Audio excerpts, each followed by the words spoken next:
Question number 5 भी question number 4 की तरह है जो हम लोगों ने लास्ट टाइम किया था। इसमें बोलता है particle of mass M rotates about the Z axis. मान लीजिए ये जेड एक्सेस है और इसके अबाउट एक पार्टिकल मूव कर रहा है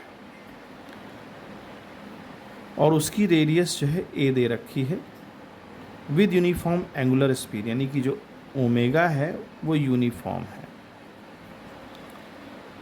It is viewed from the frame rotating about the z axis with uniform speed omega naught। अब जो वहाँ पर पर्सन है वो पर्सन इस फ्रेम पर है। It is viewed from a frame rotating about the Z axis, यानी कि इसके अबाउट भी एक दूसरा फ्रेम है जो जेड एक्सेस के अबाउट मूव कर रहा है और वह मूव कर रहा है ओमेगा नॉट स्पीड से, यानी ओमेगा नॉट की स्पीड से।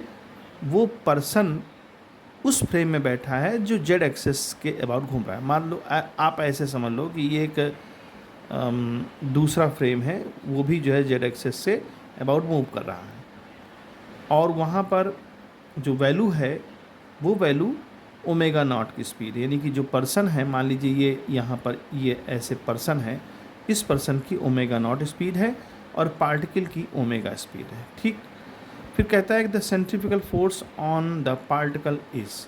देखो सीधी सी बात है कि यहाँ पर हम क्या देख रहे हैं, non inertial frame. Non inertial frame क्योंकि वो पर्सन जो है मूविंग बॉडी पर मूव कर रहा है। तो अब जब ये मूविंग बॉडी पर मूव कर रहा है तो उसको देखिए, जो उसको महसूस होगा उसको भी क्या महसूस होगा, सेंट्रीफ्यूगल फोर्स महसूस होगा। सेंट्रीफ्यूगल फोर्स महसूस होगा और वो सेंट्रीफ्यूगल फोर्स क्या होगा, M A omega naught square. अब चूंकि वो पार्टिकल के मास को तो मेजर कर नहीं रहा है, तो जो उसको महसूस होगा है ना, उसको यही महसूस होगा कि जो पार्टिकल मूव कर रहा है उस पार्टिकल पर भी इतना ही फोर्स लग रहा होगा, क्योंकि वो खुद पर इतना फोर्स काम कर रहा है। तो जो खुद पर उतना फोर्स काम कर रहा है तो उसको भी ये लगेगा कि इस पार्टिकल पर भी M A omega naught square force काम कर रहा होगा, जबकि उसकी एंगुलर वेलोसिटी अलग है।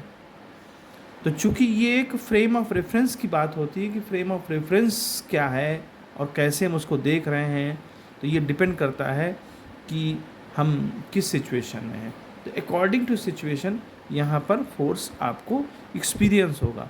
तो जो भी फोर्स एक्सपीरियंस होगा इस पर्सन को, वही उसको लगेगा कि इस पार्टिकल पर भी उतना ही फोर्स बाहर की तरफ लग रहा है, सेंट्रीफ्यूगल, यानी बी वाला ऑप्शन इसमें सही है।